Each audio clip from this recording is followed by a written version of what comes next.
ಆ ಮೂಮೆಂಟ್ ನನ್ನ ಲೈಫಲ್ಲಿ ಮತ್ತೆ ನಾನು ಯಾವ ತರ ನೆನ್ಸ್ಕೊಂಡಾಗ ನೀನ್ ಪ್ರಪೋಸ್ ಮಾಡೋದು ನನ್ಗೆ ಇವತ್ತಿಗೂ ಆ ವಿಡಿಯೋ ನಾನು ನೋಡಕ್ಕೆ ನನಗೆ ಫುಲ್ ನಂಗೆ ಒಂಥರ ಬೇಜಾರಾಗುತ್ತಂದ್ರೆ ಆ ವಿಡಿಯೋ ನೋಡಿದ್ರೆ ಅಂದ್ರೆ ನಾನು ಇದೇನೋ ತಪ್ಪು ಮಾಡಿದ್ನಾ, ಯಾಕಂದ್ರೆ ಪ್ರಾಬ್ಲಿ ಬೇರೆ ಎಲ್ಲೋ ಕರ್ಕೊಂಡೋಗಿ ಮಾಡಿದ್ರೆ ಆತರ ಏನೋ ಕಾಂಟ್ರವರ್ಸಿ ಏನೋ ಆಗ್ದಲೆ ಮೋಸ್ಟ್ ಪ್ರಾಬ್ಲಿ ಆ ಮೂಮೆಂಟ್ ನ ಇನ್ನೂ ಚೆರಿಶ್ ಮಾಡ್ಬೋದಿತ್ತು ನಾವು. ಇದನ್ನ ಏನೋ ಕೇಳ್ಬೇಕು ಅಂತ ಅನ್ಸ್ತಾ ಇದೆ.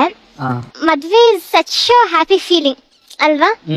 ಬಟ್ ಅದೇ ತರ ಇನ್ ಅವರ್ ರಿಲೇಶನ್ಶಿಪ್ ತುಂಬಾ ಅಪ್ಸ್ ಅಂಡ್ ಡೌನ್ಸ್ ಇತ್ತು. You have to agree, right? ಈಗ ಫಾರ್ ಎಕ್ಸಾಂಪಲ್ ಈಗ ಪ್ರಪೋಸಲ್ ಆಯ್ತು, it was such a dreamy feel for me. But the very next day controversy ಆಯ್ತು, ಅದ ಹೋಲ್ ಒಂದು ಹ್ಯಾಪಿ ಮೂಡ್ ಆಫ್ ಆಗೋಯ್ತು. And we got married. It was such a happy feel. ಇವಾಗ ಗರ್ಲ್ಗೆ it's such a big happy feel Har marriage ಅಂದ್ರೆ.